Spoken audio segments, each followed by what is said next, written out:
చీ, యూరియా ఇవ్వకుండా రైతులను ఆగం చేస్తుంది. ఇదేం పాలన, ఇదేం సర్కారు. ఏమైందిరా? రైతన్నలను లైన్లల్లో నిలబెడుతున్న పుణ్యాత్మలను తలుసుకుంటున్నారా? తలుసుకోవాలిరా, గట్టిగా తలుసుకోవాలి. మనకు యూరియా ఇవ్వకుండా ఇబ్బంది పెట్టిన వాళ్ళను గట్టిగా తలుసుకొని ఎన్నికలప్పుడు బుద్ధి చెప్పాలి. చెప్పకుండా ఊకుంటామారా? బరాబర్ చెప్తాం. మన కార్పాటోళ్ళకి బుద్ధి చెప్పినట్టే రేపటికల్లా భూగుర్తోళ్ళకి బుద్ధి చెప్తాం. కేసీఆర్ ఉన్నప్పుడే యూరియా మంచిగా వచ్చిందని చెప్తున్నారు కదా చాలా మంది. వాళ్ళకేమెరకరా? కేసీఆర్ ఉన్నప్పుడు లైన్లో నిలబడ్డ నాకెరక, లైన్లో చెప్పులు పెట్టింది నాకెరక. అబ్బా, నువ్వైతే అందరి తీరుగా ఏ ముచ్చట అయితే మర్చిపోలేదు. కాకపోతే నీకు ఇంకొక ముచ్చట కూడా చెప్పాలి. ఏంటిదో అది? అప్పుడు కేసీఆర్ ఉన్నప్పుడు కేంద్ర సర్కారుకు తెలంగాణ యూరియా అంచనాలు తగ్గించి చెప్పిండు.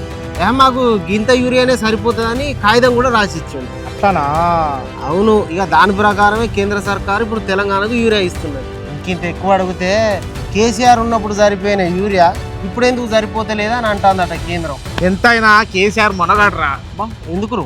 అధికారంలో ఉన్నప్పుడే కాదు, అధికారంలో లేనప్పుడు కూడా మోసం చేయగలుగుతున్నాడు చూడు, అందుకు గ్రేటు. ఇంకో ముచ్చట ఏంటంటే కేంద్రమే యూరియా సప్లై చేయాలి రాష్ట్రాలకు. ఎంత అడుగుతా అంత సప్లై చేయాలి. కానీ కేంద్రము రైతులను పట్టించుకుంటలేదు. రేవంత్ రెడ్డి సర్కారు కేంద్రాన్ని ఎంత మొత్తుకున్నా ఎంత అడిగినా యూరియా సప్లై చేస్తలేదు. మరి మా అంత సిపాయిలే లేరన్నట్టు యూరియా బత్తం మీద మోడీ బొమ్మలు వేసుకుంటారు కదా. అదే కదా, రైతులను బాధ పెట్టుకుంటా బదనా మాత్రం రేవంత్ రెడ్డి సర్కార్ మీద వేస్తున్నారు. అరే, రైతులకు మేలు చేసే పని చేస్తున్న రేవంత్ రెడ్డి మీద బీఆర్ఎస్ బీజేపీ రెండు పార్టీలు కలిసి కుట్రలు చేస్తున్నారు. అందుకే కదా నేను అనేది, ఈ రెండు పార్టీని యాది పెట్టుకొని చెబుదాం. అందరూ నీ తీరుగా ఆలోచన చేస్తే మంచిగానే ఉండరా, కానీ తప్పుడు వార్తలు నమ్మి ఎక్కువ మోసపోతుంది.